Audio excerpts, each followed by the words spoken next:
আজ আমরা ইসলামের বিশ্বাস আর উপাসনার একদম মূল ভিত্তিগুলো নিয়ে কথা বলবো।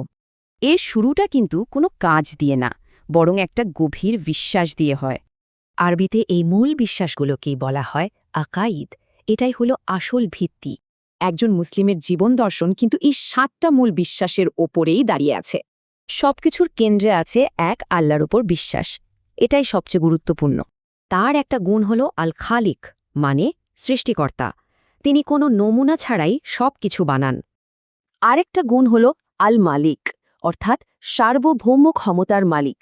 সব কিছুর ওপর তারই কর্তৃত্ব। তাকে আল গফুর বা ক্ষমাশীলও বলা হয়, কারণ তার ক্ষমা আর দয়ার কোনো সীমা নেই।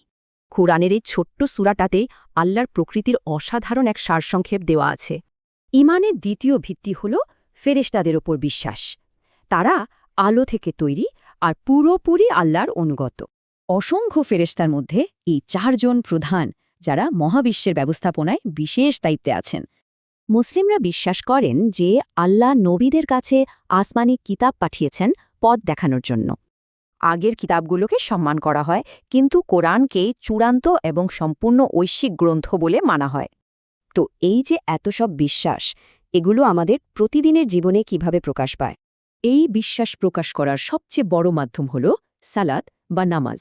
এটাই স্রষ্টার সাথে সরাসরি সংযোগ। দৈনিক ৫ বার নামাজ আদায় করা হয়, আর প্রত্যেকটা নামাজ কয়েকটা রাকাতে ভাগ করা থাকে। ৫ ওয়াক্ত নামাজ ছাড়াও কিন্তু আরও কিছু গুরুত্বপূর্ণ নামাজ আছে, যেমন বিতর। মজার বিষয় হল এই বিতর নামাজ পড়ার কিন্তু দুটো সহি পদ্ধতি আছে।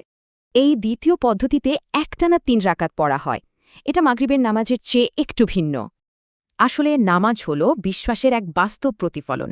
অন্তরের বিশ্বাসটাই এখানে প্রকাশ পায়। আর এর মূল উদ্দেশ্যই হল মানুষকে মন্দ কাজ থেকে বিরত রেখে তার চরিত্রকে শুদ্ধ করা। বিশ্বাস আর কাজের এই যে গভীর সম্পর্ক, এটাই কিন্তু ইসলামিক অনুশীলনের একেবারে কেন্দ্রবিন্দু।